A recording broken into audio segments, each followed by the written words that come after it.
கிறிஸ்துவுக்குள் பிரியமானவர்களே, ஆண்டவரும் இரட்சகருமாகிய இறைமகன் இயேசுவின் நாமத்திலே அன்பின் வாழ்த்துக்கள். இந்த நாளிலும் கூட நாம் தியானிக்கும்படியாய் எடுத்துக்கொள்ளப்பட்ட வேத பகுதி ஏசாயா தீர்க்கதரிசியின் புஸ்தகம் 66ஆம் அதிகாரம் 13ஆம் வசனம். ஒருவனை அவன் தாய் தேற்றுவதைப் போல நான் தேற்றுவேன். எனக்கு பிரியமானவர்களே, இந்த உலகிலே கடவுள் தம்முடைய அன்பை வெளிப்படுத்த, கடவுள் தம்முடைய அன்பை எப்படியாய் தம்முடைய பிள்ளைகளுக்கு காட்டுவார் என்பதை மக்கள் அறிந்து கொள்ளும் வண்ணமாக அவர் சொன்ன ஒரு உறவு தாயின் உறவாகும். அந்த தாயின் அன்பிற்கு உலகிலே ஈடு இணை ஏதுமில்லை. மாசற்ற, கபடம் இல்லாத, எந்த எதிர்பார்ப்பும் இல்லாமல் கிடைக்கின்ற ஒரே அன்பு அந்த தாயின் அன்புதான் என்பதிலே எவ்வித மாற்று கருத்தும் இல்லை.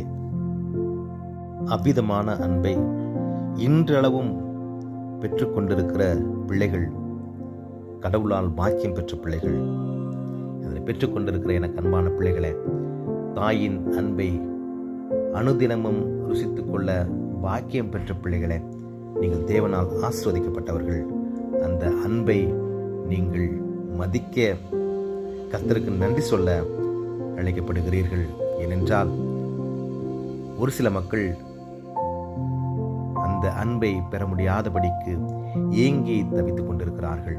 அந்த ஆறுதலை பெற முடியாதபடிக்கு, அந்த தேற்றுதலை பெற முடியாதபடிக்கு தவித்துக் கொண்டிருக்கிறார்கள்.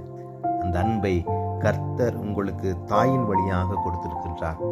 அதனை நீங்கள் ருசித்துக் கொள்ளுங்கள், அதனை நீங்கள் அங்கீகரித்துக் கொள்ளுங்கள், அதனை நீங்கள் மதிக்க கற்றுக்கொள்ளுங்கள்.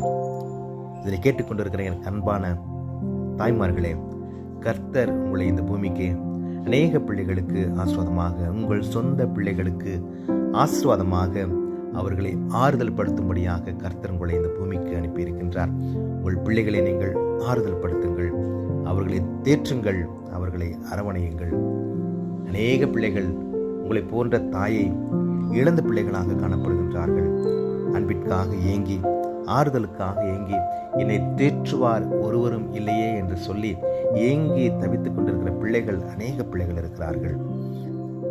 நீங்கள் உங்கள் பிள்ளைகளை ஆஸ்வதிக்க கர்த்தரால் கிருபை பெற்றிருக்கிறீர்கள். அதற்கு நன்றி செலுத்தி நீங்கள் உங்கள் பிள்ளைகளுக்கு ஆசீர்வாதமாக இருங்கள். எனக்கு பிரியமான தேவனுடைய பிள்ளைகளை, இதனை கேட்டுக்கொண்டிருக்கிற ஒவ்வொருவரும் கூட கர்த்தருடைய அன்பை ருசிக்க நாம் அழைக்கப்படுகிறோம். கர்த்தர் தம்முடைய அன்பை ஒரு தாயின் அன்பை போல நான் காட்டுவேன், ஒரு தாய் தேற்றுவதை போல தேற்றுவேன் என்று சொல்லி நமக்கு உறுதி அளித்திருக்கின்றார். இந்த உலகிலே தாயை பெற்றிருக்கிறவர்கள், நல்ல சுகத்தோடு பலத்தோடு பெற்றிருக்கிறவர்கள் அந்த அன்பை தாயின் வழியாக பெற்றுக்கொள்கிறார்கள். ஒருவேளை தாயை இழந்தவர்கள் அந்த அன்பை கடவுளின் வழியாக அந்த அன்பை ரசித்துக் கொண்டிருக்கிறார்கள். அப்படிப்பட்ட கிருபை ஒவ்வொருவருக்கும் தேவன் தாமே பரலோகத்திலிருந்து கொடுக்கட்டும்.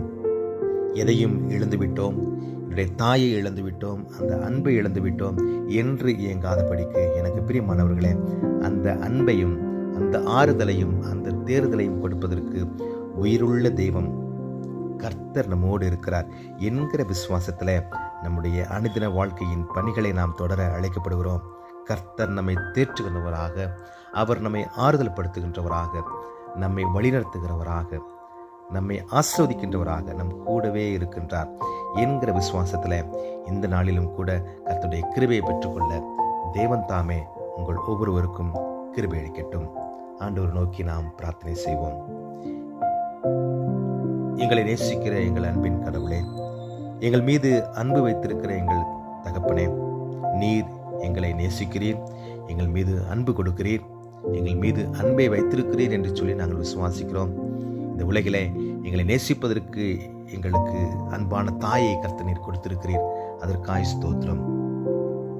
தாயின் வழியாக அன்பை ருசித்துக் கொள்ள, அதன் வழியாக உண்மை காண தேவன் தாமே நீர் உதவி செய்வீராக.